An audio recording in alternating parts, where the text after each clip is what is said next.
Good late Monday, early Tuesday. Meteorologist Casey Cloud here in the Weather Center right now, giving a look at that Doppler technology here. It's very early in those wee hours. You see some readings here in the 40s, while others in the 50s. But even if you go further west in our area, we actually have a 37-degree reading there out toward the Blakely area in Early County. So kind of interesting to see that contrast. We have some rain just off the coast here, not really impacting our communities, but I know it's kind of gloomy around Stark back on that Monday here as we were looking at things. You see here some of that rain around Charleston there and the like. Not seeing like wintry weather really, I don't think, but kind of intriguing to see here that core, type of rainfall here as we're looking up towards South Carolina, as we're kind of seeing things. I know 35 years ago, we were dealing with snow on the ground in part of our area. As we go back to 1989, I'm just thinking about it here, and oh, what a time that was here. I know it was kind of tricky in the roads and dangerous in some spots there, but others, at home in different spots were into when that snow. I wasn't quite around for it then, not quite that old, but just interesting to hear the stories and the like here about 1989, that white Christmas here. For some of us, because that snow was still in the ground. I mean, some of that was kind of more earlier on, though, but right before the 25th, that we really had it actually occurring in terms of the actual precipitation, that snow coming on down. But you kind of get the idea as we're looking at things, as we're tracking things. Definitely an exciting time. Not seeing a white Christmas this year for our area, though. That's for sure. Most of the country not too crazy with the weather for that Christmas travel. I mean, there'll be exceptions here and there, of course, but overall, it's not too bad of a pattern. As we're looking at things, you see some thunderstorm activity in Oklahoma right now. I know it's, like 12:58 a.m. Central Time as we're looking out there, 1:58 a.m. Eastern Time. And we're also watching toward Texas here as we look here later in the timeline. We do have a marginal risk of severe weather, some damaging winds, maybe even some hail here, a possibility as well. You see from about Dallas area over toward far west Louisiana and the Houston area. We do here have a marginal risk for some damaging wind gusts, some hail a possibility as well. That goes a little further back to the west, and you can't even rule out a quick spin up tornado, even like in the overnight hours as we're looking into for Christmas morning. So, that's something got to be a little aware up there if you have interest out toward Texas there. That's a low end severe risk as we're looking ahead. I know some of you might be traveling out there, happen to be out there now, have family and friends out there, something like that. It's something to keep an eye on. Not a huge deal, but overall not terribly concerning, but it is worth noting here. Christmas Eve in the early Christmas, there is, a marginal 1 out of 5 severe weather risk toward parts of the Lone Star State. So that'll be something that is worth following here. I'll put on some of our model guidance. I know you see the current lighting in Oklahoma.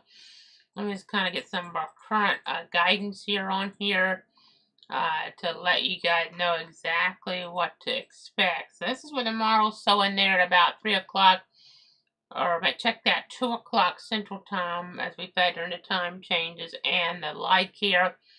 We had that time change a couple months ago, so the 20Z would actually be 2 o'clock Central Time out there. I'll kind of zoom around a little bit. I'll take the lightning that's currently going on off, so not to confuse anybody. And you can kind of see here, I see a few storms by themselves, Houston and northward, so watch those. Some just, southeast side of the Dallas metro, and some of those, that's kind of headed toward Longview area there. You see Lufkin, that vicinity, going to be kind of watching there. So Tyler's getting into some of that precip there, thunderstorm activity, some isolated, warnings a possibility. As we look ahead in a squall line here in the overnight hour, that is around midnight, 1 o'clock, 2 o'clock, 3 o'clock, that's Central Time I'm talking. So that's kind of the storyline there. So got to watch out there, 4 a.m. As we get out there toward that Central Time, as we kind of look at things, as we kind of give you guys the idea of what's going on. That's 6 o'clock Central, so starts to clear out a little bit more, but you kind of get the idea. That's kind of storyline, and this is the current one though. As I look at things, some lightning around areas there between Muskogee and McAllister, Oklahoma. So just to the south of Okmulgee there right now. I'm seeing some of that right near the interstate. So impacting travel to some degree, but not a huge deal. We go up further in the country, we do see some wintry weather up toward parts of New York State and Pennsylvania, Vermont, New Hampshire, Maine. You kind of get the idea as we're dealing with all that. So I just got to be mindful there of the overall scenario. I know looking at the Pacific Northwest, you can see some wintry weather up in that vicinity as well, as we kind of put on some of the information. So nothing crazy going on, but interesting to note. As we go ahead and pull up the current temperatures across our region again, you can see 43 in Gadsden County. As we were looking at things, you saw that one reading in Jordan, the 30. That's always a core spot typically. I'm about 48 here east of Stark, looking at my weather station information here in Bradford County. So that's kind of a storyline there. I will kind of go up here north to Virginia real quick. You see some of these regions, really cold up in that vicinity there. As we look, of course, they're still dealing with the recovery from Hurricane Helene in western parts of North Carolina, and very chilly temperatures there. This is such a catastrophic scenario with so many homes just completely washed and wiped away, and so many fatalities. We had some in our area, of course, but it was worse up there. And then as we look, you see areas like Roanoke there, and then you see Lynchburg, Virginia. And I do want to make the point here and take this time to note the passing of former Jacksonville TV news anchor Mark Spain. He worked in Jacksonville from 2000 to 2014 as an anchor there at First Coast News, NBC and ABC in Jacksonville, and then CBS and Fox in Jacksonville. Later on, Action News Jax. So he diagnosed with pancreatic cancer there in November, and not even living to Christmas. Such a terrible thing. He's working up there now. He was working up there at the ABC station there. WSET TV in Lynchburg, Virginia. My thoughts and prayers go out to his friends, his family during this very difficult time. So, I know, very distinctive there voice on the news in Jacksonville for many years. Watching him and that 7 o'clock news on ABC 25, and then especially at 11 o'clock news on CBS 47. After all those primetime programs on CBS, he was definitely on in the house here a lot. As we go ahead and zoom back on out, you can kind of see here, looking at things in the Doppler technology. I know, again, some of this is wintry weather, so that's intriguing. You see the Heartland in the 40s right now. It's not too cold for them. Pretty similar to here to some rain as we're looking over there. So that's kind of storyline. Let's go ahead and pull up the graphics now. You can see here next 7 days in terms of that rainfall forecast. Looking about a tenth to a quarter of an inch here towards some areas here on start next 7 days on average, but it's kind of pretty low overall. Toward Tallahassee, it's a quarter to a half inch there on average. Of course, some spots will get more, some will get less. We need rain. I said not a lot, but Sunday will be the day where we have the highest rain chances. Could even have some stronger storms in, but I have lowered the rain chances for Christmas by a good bit here locally, so that's good. Not expecting severe weather on Christmas here at this point. That the chances have really gone down for even much precip on Christmas, so that's what we like to see here for that holiday. And then you can see there toward the Arklatex region, they are going to get a good bit of precip there. Some of that's close to what we have, the severe risk. And I know we're going to have to watch toward, the new year could have some bigger severe threats try to come across the country. We'll see how that kind of sets on up.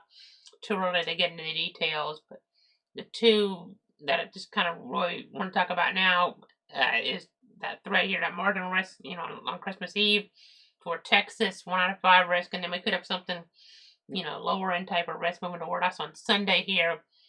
So we'll have to pay attention for that. I know there is an NFL game in Jacksonville on Sunday, so that'll be something that you have to be kind of monitoring there in terms of maybe some storm acts. And I know the game on the field doesn't mean too much here at this point for the Jacksonville Jaguars, but it's always important to keep everybody safe.